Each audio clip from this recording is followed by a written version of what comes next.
وبركاته. الحمد لله نحمده ونستعينه ونستغفره ونؤمن به ونتوكل عليه ونعوذ بالله من شرور أنفسنا ومن سيئات أعمالنا. من يهده الله فلا مضل له ومن يضلل فلا هادي له.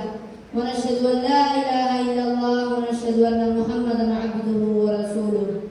أما بعد فأعوذ بالله من الشيطان الرجيم. بسم الله الرحمن الرحيم. أفمن هذا الحديث تعجبون وتضحكون ولا تبكون. قابل قدر صدر جلسہ حضرات علماء اکرام و مہمان عظام، آج میں آپ حضرات کے سامنے سرکار مدینہ حضرت محمد رسول اللہ صلی اللہ علیہ وسلم کے احسانات جو ہم پر ہے اس کے بارے میں چند باتیں پیش کرنا چاہتا ہوں. بزرگوں اور دوستو، ہمارے اور آپ کے آقا سرور کونین تاجدار حرم حضرت محمد رسول اللہ کے احسانات ہم پر ہزاروں ہیں. آپ نے قیامت تک آنے والی ساری انسانیت کو زندگی گزارنے کے طریقے سکھائے، ہر شعبے کا دن سکھایا، خوشی کا بھی غمی کا بھی، بیماری کا بھی صحت کا بھی، سفر کا بھی حضر کا بھی، دکھ کا بھی سکھ کا بھی. غرض قدم قدم پر ہماری رہبری کی ہے.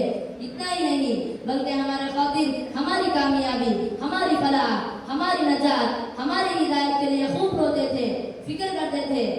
آپ نے ہماری فکر میں اتنا روئے ہے کہ شاید کوئی باپ یا کوئی ماں اپنی اولاد کے لیے روئی ہو.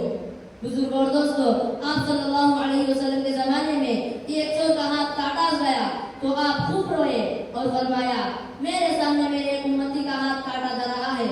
تاریخ اور کتابوں میں آیا ہے حضرت ابو بکر صدیق رضی اللہ عنہ نے فرمایا ایک شخص عرب کے سرداروں میں سے ایک سردار تھا جن کا نام دحیہ کلبی تھا. حضور صلی اللہ علیہ وسلم کی تمنا تھی کہ وہ اسلام قبول کرے، اس لیے کہ ان کے ماتحت 700 گھرانے تھے. حضور صلی اللہ علیہ وسلم نے دعا کی تو اللہ نے وحی بھیجی کہ آپ کی خدمت میں آنے والے ہیں. جب آئے تو آپ اپنے بدن کے اوپر کی چادر کو ان کے لیے بچھا کر بیٹھنے کو کہا تو دحیہ کلبی حیرت سے رو پڑے اور چادر کو آنکھوں سے لگایا اور کہا مجھے کلمہ پڑھاؤ. آپ نے کلمہ پڑھایا. حضرت دحیہ بہت روئے. آپ نے پوچھا اے دحیہ تمہارا رونا اسلام قبول کرنے کی خوشی میں یا اور کسی وجہ سے؟ کہا یا رسول اللہ صلی اللہ علیہ وسلم میں بڑے بڑے گناہ کیا ہوں، کیا وہ معاف ہو سکتے ہیں؟ اور اگر آپ فرمائے تو سارا مال خرچ کر سکتا ہوں. آپ نے پوچھا کیا گناہ کیے ہو؟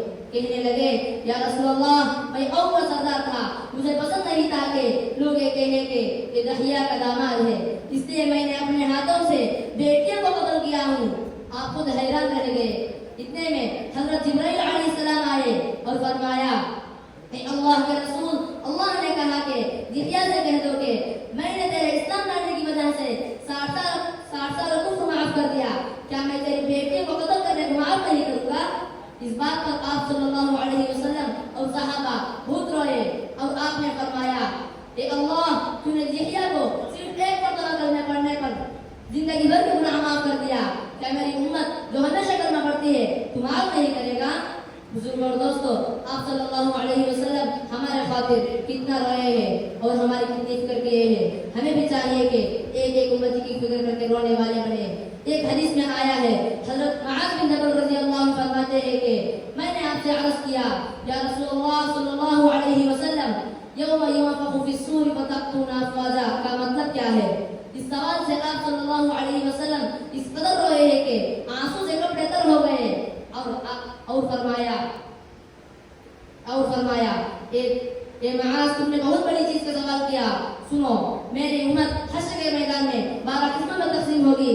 پہلی قسم وہ لوگ ہوں گے جو قبروں سے اٹھیں گے، ان کے ہاتھ پیر نہ ہوں گے. یہ وہ لوگ ہوں گے جو دنیا میں پڑوسی کو ستاتے تھے. دوسری قسم ایسے لوگ ہوں گے جن کی شکل خنزیر جیسی ہوں گی. یہ وہ لوگ ہوں گے جو نماز میں سستی اور غفلت کرتے تھے.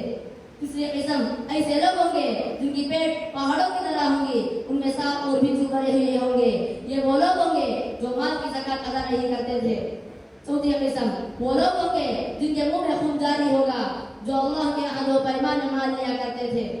پانچویں قسم وہ لوگ ہوں گے جن کے بدن پھولے ہوں گے، ان کے جسموں سے مردار سے زیادہ بدبو ہوگی، جو لوگوں کی ڈر سے چھپ کر گناہ کیا کرتے تھے اور بغیر توبہ کے مر گئے تھے. چھٹی قسم وہ لوگ ہوں گے جن کے منہ میں جن کے گردنیں کٹی